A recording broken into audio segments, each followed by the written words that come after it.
don't think we've asked you specifically about the coaching staff since it's been official. Yeah.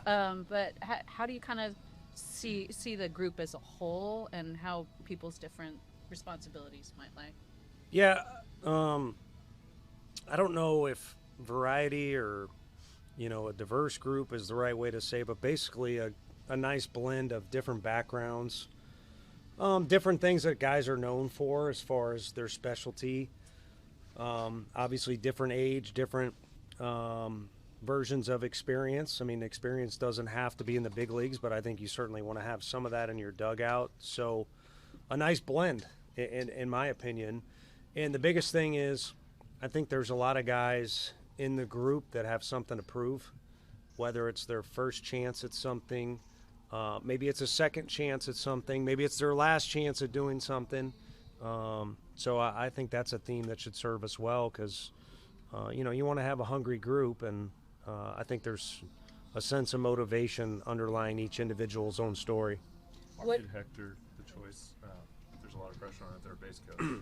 What made him your choice there? Yeah, I mean, he's put in a lot of time. Again, how do you want to label the word experience? The guy's been around baseball a ton and has racked up a lot of years as a coach. And I guess to kind of indirectly answer, Zoom calls are not fun, but if you're on a Zoom call with him, it is, because you can feel his energy coming through the screen. And we got done visiting with him for either the first or second time, and I told Zach that I was going to quit this job, start a business, and just hire him as an employee, in order to ensure success or whatever it might be. So he's an impressive person, but he is a younger coach that is incredibly eager to learn, and it's been fun seeing him and Wash kind of, be hand in hand or right next to each other the last few days. For that specific role, do you have to test it all the way he will be in terms of sending runners, or is that part of it? As far as testing what? Like, do you have to test his ability there? I guess. I mean, he's well, an yeah. extension of you out there. I think what you got to do is not. Well, he's an extension of our team, and ultimately the most valuable place on the field is home plate. So, his role is to help us, get to that goal. But sometimes you send a guy, sometimes you don't. Either way, the fans react, and I can guarantee you they almost always want the guy sent, unless he's thrown out by a mile. So I think a big key of that is, relax and let a play develop, make sure you're doing your thing and not worried about what our opinion is in the dugout, because we're not standing in that spot. And then also as fans, they pay their price of admission, so they can say and do whatever they want, but they're not in that position. I just got done watching that Super Bowl, and I called out a few plays that I thought should have been run, but at the end of the day, I don't have any repercussions to what my decisions or opinions would be. Is the plan for Frank and Ron to travel with the team? Yeah, absolutely. And I think two guys that, in a perfect world, I've never been. I guess I'm not good at delegating stuff that I want to do or that I take ownership in, but I've never been one to direct traffic with coaches. I think just kind of let them do their own thing. I learned that from somebody that I worked for. But if I was going to be really pushy on this group at all, I would say to soak up as much knowledge from Frank and Wash as possible. And I don't even know where they rank in age or how close in age they are. But I know how much baseball both those guys have participated in. And just because you participate in baseball doesn't mean you have the same level of experience if you've been around the same amount of games or years. It's intent. And those guys are into every repetition, whether it's watching a bullpen or hitting a fungo or in the middle of a game. Those guys are into every repetition about as much as you possibly can be. So there's a lot for me and everyone else here, no matter how many years they've been with the Giants, to learn from those two guys. Tony, with Justin and Frank, like how do you see them kind of their responsibilities, kind of being a little bit teased apart? Like, for example, who's going to make mound visits and stuff like that? Yeah, that'd be Justin to make mound visits. And I think Frank and I both take comfort in the fact, because there's a lot of conversations between he and I when all this was going down or decided to accept the job and move forward. take comfort in the fact that Justin's been in a big league dugout. He's dealt with ABS. We have not. I mean, I could make it a longer list for you, but he'll, do the mound visits, and he's already shown yesterday in a couple different settings, one with coaches and management involved, and then also with the pitchers, just take control and be a leading voice. And I think, it doesn't, I'm not saying this is the case, but it doesn't have to be the smartest thing or the best laid out plan or anything like that. It's just got to be a deal where there is leadership and trust with the pitchers, and they need to follow their leader. And I think so far that's been a successful setup. So will Frank do a lot more in the pitch design kind of? I think realm? just a lot more of the visual you all get, and fans include, on what the pitching staff looks like. I mentioned it to the team yesterday or at least the pitchers and the catchers, when I introduced Frank, is the goal is to have it look like a Frank Anderson pitching staff. And when I was playing at University of Missouri, the field was so close, and this was before the net. My dad would sit dangerously close right above our dugout, and we were playing Texas, and after the game, my dad talked about how their pitching staff looked and operated and acted.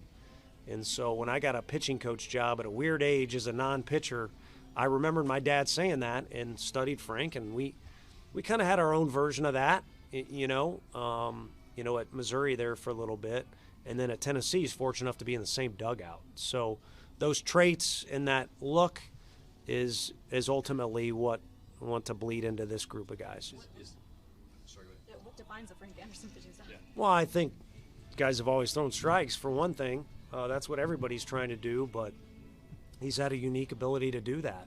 I think also the competitiveness factor that he has, bleeds into the pitchers. I mean, we've had some guys that are, Liam Doyle got drafted by the Cardinals. He was a little too fiery at times, and then other guys like Drew Beam are a little more stoic.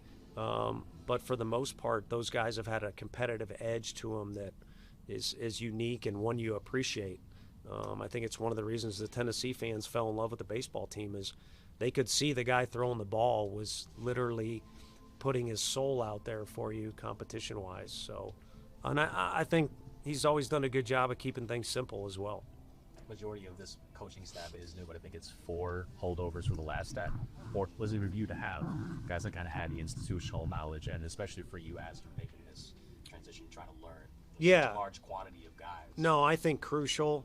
And everything was case by case, and we went a little slow, and there's guys getting offers, internal coaches getting offers too, and so it was not a perfect process. But if you would have started it from day one and took a poll, you'd use the word crucial as far as keeping some consistency. And I think, the guys that have been around have been pretty good about sharing information with us on things that were positive, and no one really has anything negative to say about last year as far as somebody completely disregarded something or went off the rails doing this, whether it be coaches or players. It's just everyone's got that, including our guys that were on the team last year, got that little edge of the seat like, man, it was a good year last year, but it could have been better.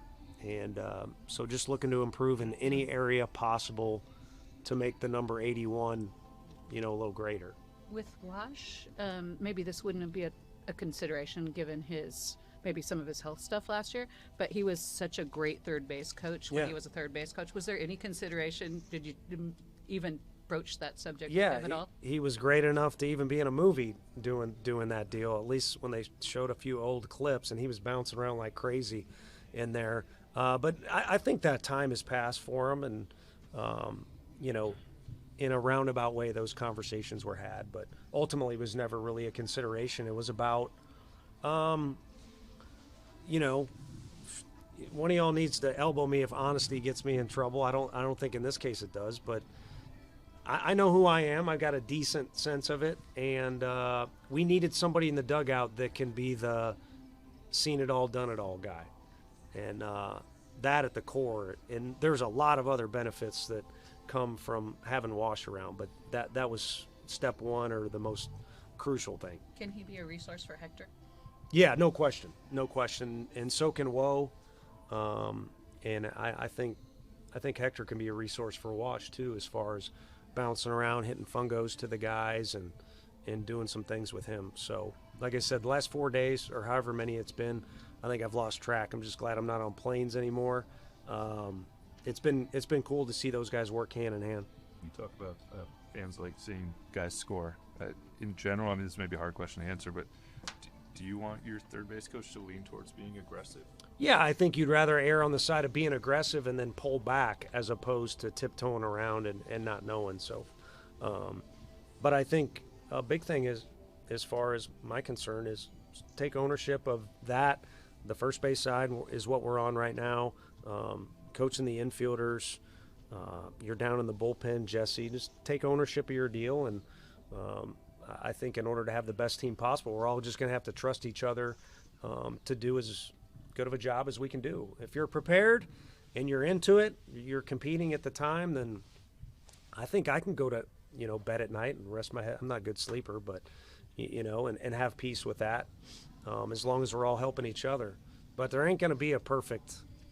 No third base coach is going to put together a perfect season, and I forget which conversation it was we were all having, but someone talked about playing a mistake-free game or, limiting mistakes. Obviously, you'd like to limit them and not have a ton of them, but I watched those World Series games. There's plenty of mistakes being made, and ultimately there was a winner. So, like I said, I think as long as everyone's prepared and competing and we all got each other's back, I'm good with whatever. Did you know Jesse at all beforehand? No, I did not. Another one that was a quick. That was a funny first conversation. I was BNA in Nashville, the airport. Whoever I was picking up, they were late. I was circling, and Jesse had called me back, and we kind of hit it off and had good conversations right away. Does he have a prior relationship with Mens going back to college? But Yeah. It seems like just objectively, regardless of that relationship, he's pretty forward-thinking as far as, what he did in Toronto, and obviously oversaw a really good offensive team. Just what were some of the things that made him such an attractive candidate, and as far as becoming this team's head coach? Yeah, I mean, personal relationships tough to bring up because you want to have a divide there. It helps. Maybe it's an X factor, but I think to look at it clearly, you just kind of remove that. The one thing that comes from a personal relationship is familiarity, and seeing his rise to what he is now has been fun, and it's been funny. Because I remember him when he came on his official visit to Missouri, and he was not the mature young man that you guys have either interviewed or watched walk around yesterday. So just seeing that evolution has been fun, but it's also been impressive. He's carried a lot of different torches, and he's had to do the stuff I was, moaning about yesterday with recruiting. I mean, he's done that. And then, dove into a bunch of other areas. If you talk to the people in Toronto, they give him a lot of credit, but I think there's something to be learned from that too. If you talk to Hunter, he gives all these other guys credit, and the bottom line is they had a really good group of people working together last year, and probably like the stuff we were talking about, there's probably mistakes in there somewhere, but they covered each other's mistakes up because it was a really good group of coaches working together, and I'm glad we got one of them. And then work ethic is tough to duplicate, or to replace, I should say. And I threw too much BP. If you have seen me throw BP and you don't think it's good, blame it on Hunter, because I remember in specific him wearing me out as a player. He's always been a hard worker. With Christian Wonders, how much do you imagine his biomechanical background will play into how he works with the pitchers? I think case by case, because everybody's different. I think the key, one of the things the transfer portal teaches you is you don't want your players wanting for anything. It doesn't mean they have to use it all. Certain guys need to be best friends with a dietitian or may want to be, and then there may be others that kind of already have their plan or are kind of set in their ways and just use that as a supplement. That's just one example of many staff members we have for the guys. The key for me is don't want anyone wanting for a more in-depth look into some biomechanical things, or what exactly is the TrackMan got, or maybe they are tinkering with the grip, which we definitely don't want to do too much of, but I think that resource and many others are there. With Jesse, he's just obviously just removed from a very long big league career. Yeah. You get asked so much nonstop about not having pro experience. Having somebody who's just done it for so long, knows everybody. Is that a resource for you? How helpful can he be in the clubhouse and just talking to him about, sort of the Major League Baseball mentality? Yeah, resource for me and the other coaches as well. Even Buster's directed questions directly to him. But I would think the bigger deal on the pie chart is the players being able to go to him, because it's really easy for them in their mind to say, well, I'm wearing the jersey, on the field. I'm on the field, you're not. And they can go to him, whether it's me or anyone else commenting on pitching, the one guy they can go to that's lived it, or maybe the one guy that can support an opinion or an area we're addressing and say, I've lived this out, this is how it goes, is, Jesse, because he's been there. What jumped out to you about Jesse when you talked to him? Good teammate, always talked about by people, and you don't want to be the guy that's on a team and 20 years later you go back to the reunion and everyone's trying to figure out the guy coming through you'd like a guy that everybody knows, and everybody seems to know him and appreciate him. And one quality you want out of guys that come out of the bullpen is they want the ball and they want to compete regardless of the circumstances, because a lot of times you come in circumstances that the night before you weren't drawing that up, and I think he's known for all that as well. So kind of like the Frank thing, you'd like the bullpen or the pitching staff to have those qualities that are maybe tough to pin down all of them, but just that look, Will Shane Robinson be the main guy in charge of outfield instruction? Yeah, and first base coach as well. So Shane, obviously, he played with Hunter Mintz. He started playing when I first started coaching, so I remember him as a player, and then being from St. Louis, know him well, but getting to know him personally started with, Buster, and he have a good relationship. And then he played with Hunter with Team USA. So those guys know each other a little bit. And I think the way he played is one more thing that you'd like the guys to have, that business-like intensity. He was a killer on the field. And he also takes his work very seriously, and he knows the organization well too. So there's his resume of gold stars that I've got on my desk, I guess. You have a lot of pitchers, young pitchers who could start, could relieve. What's your standard in determining who's going to do what? What do you look for? Because you have a lot of guys that could be on the staff who were starters last year. Right. What No, are that's you looking for? It's an interesting one because it's a tough question. Everybody wants a role, and then the guys that are usually good enough to have a role kind of when the money's on the line, a lot of them want a better role, and so for me, it is a jigsaw puzzle to figure out who fits where. I think a big thing is to understand as coaches, but also to get the players to understand it. Every out is valuable. The first out weighs the same as the last out of the game. They're both very valuable, but let's not forget about all the ones in between. So anybody who can get us an out, it's massive. So I guess at the heart and soul of what I'm looking at with the pitchers right now is, can we get this group to all believe in that and also, work together to accept whatever role that they are given, because there's a lot up for grabs.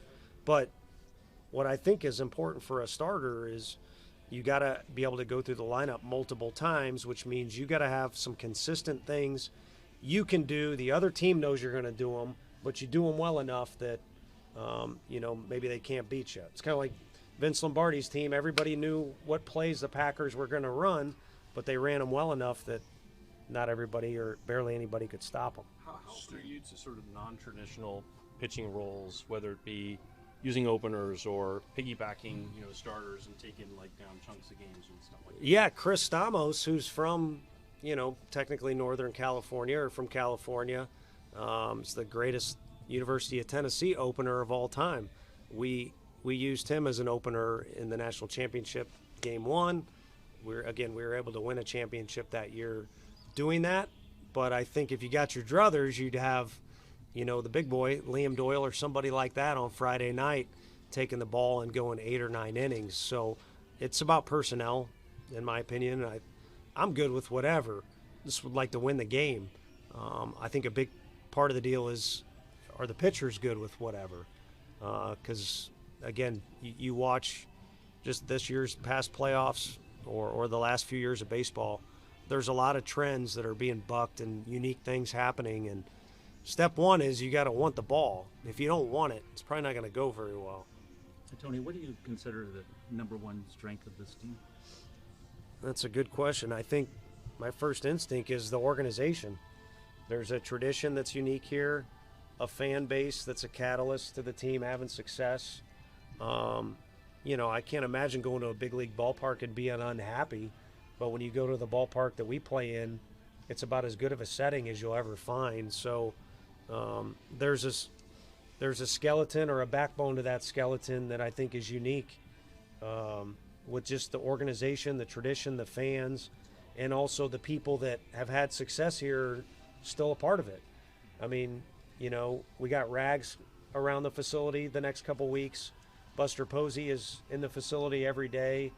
So it's a little bit of a unique setup. So that's my first gut reaction. How about on the roster itself? Yeah, I knew that was kind of your real question.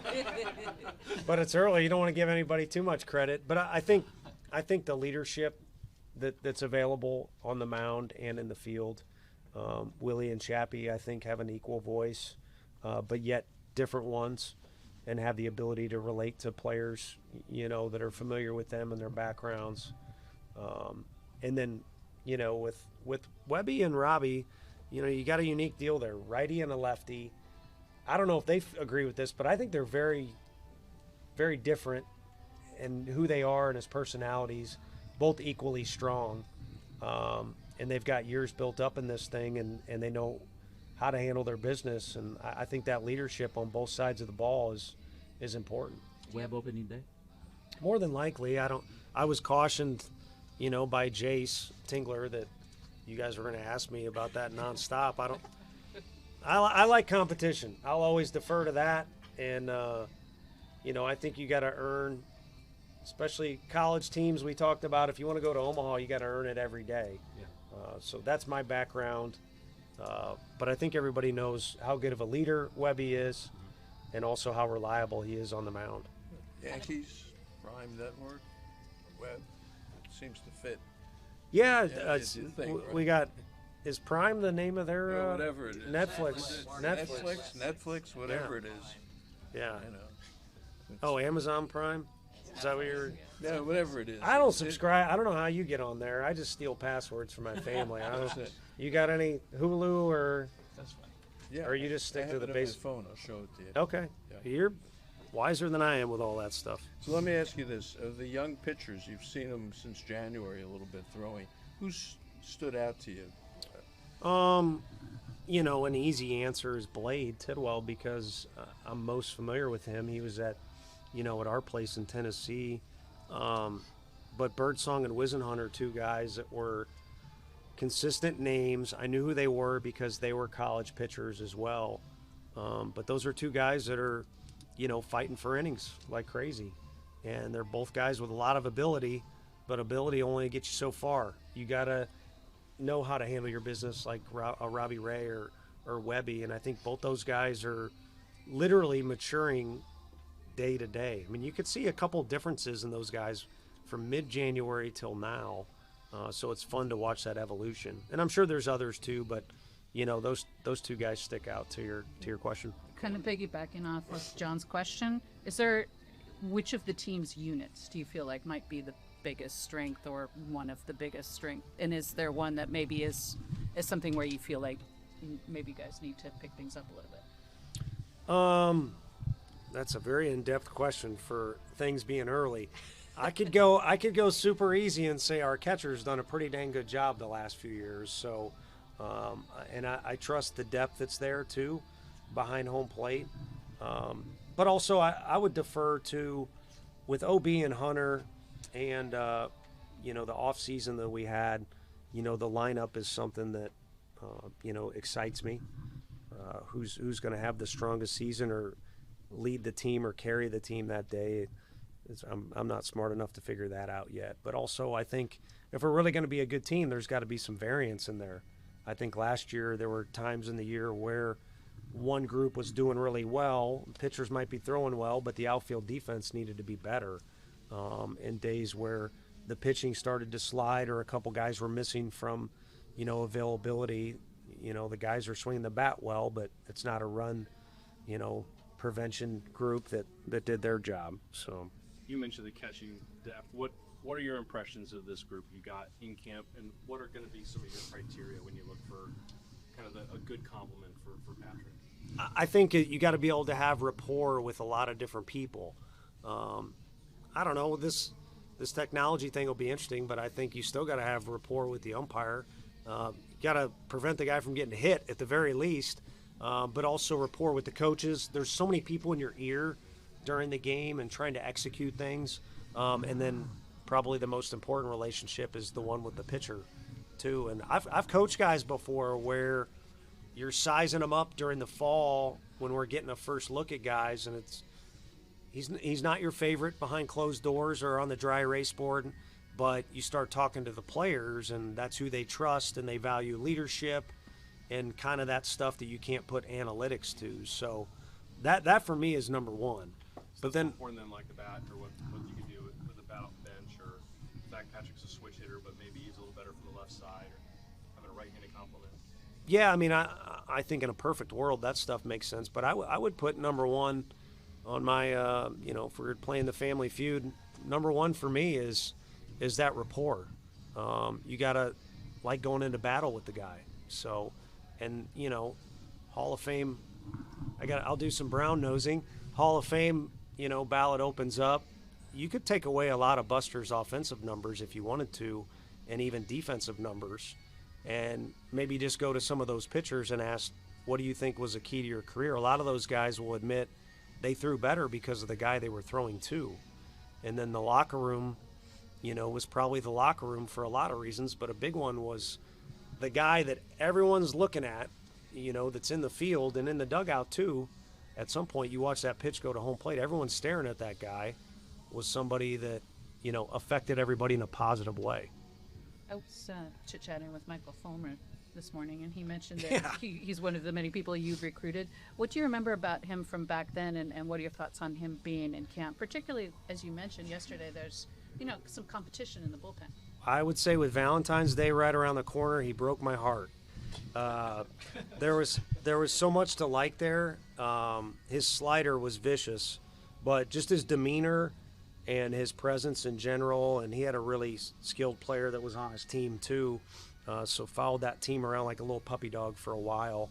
And then when you bring a kid on a campus, which is something that these prospects should know, you're showing off your stuff, but it's a two-way evaluation. You're kind of sizing these people up, the families and whatnot, and he was just a very impressive person. And he had nice words for me yesterday.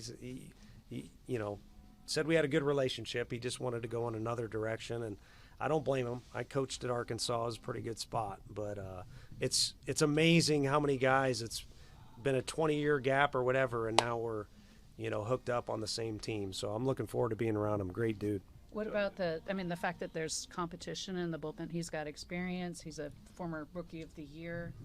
Where do you kind of see him in the mix potentially, assuming full health? Yeah, I think it's a interesting balance because we were talking about some of the young guys. I think he should make those guys feel uncomfortable because if they're sizing up their competition, which you can look at it two ways. I'm going to be the best version of myself, or you could have a little bit of Kobe Bryant to you too and I want to be better than everybody. He adds a little bit of an edge there, competition, or, makes things a little more competitive, knowing that he could be reliable for us if he's where he wants to be and should be throwing the ball. But the other thing he can offer to those guys, to a staff that eventually will not involve, Fulmer, is, educating those guys and leaning on him because he's kind of seen it all, done it all, if you look at his career. Where is Eric Miller with his elbow, and also maybe how he fits in for you in the late innings? Yeah, he's been good.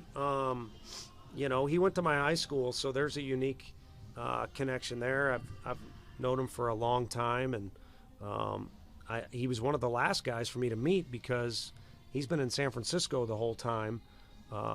rehabbing that deal and making sure he's where he needs to be. So I think, to steal a comment from one of the meetings a couple days ago, his work has paid off. He's invested a lot of time up at Oracle when almost no one else is around. And so that's put him in a good position right now. And obviously you guys have seen what he can do when he's out there on the mound. He's kind of got a little Frank Anderson in him. He's incredibly competitive, but he's also very intelligent.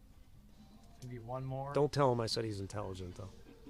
Yesterday, Louis Sarais, interesting man, said he'll hit anywhere.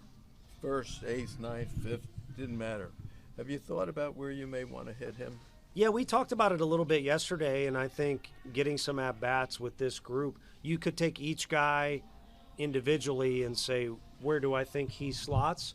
But I think it'd be a little more beneficial to take the group and see, and I really like when this guy follows this guy up or when this guy hits before this guy. So we have not had this group together. I mean, heck, everybody's not even here yet.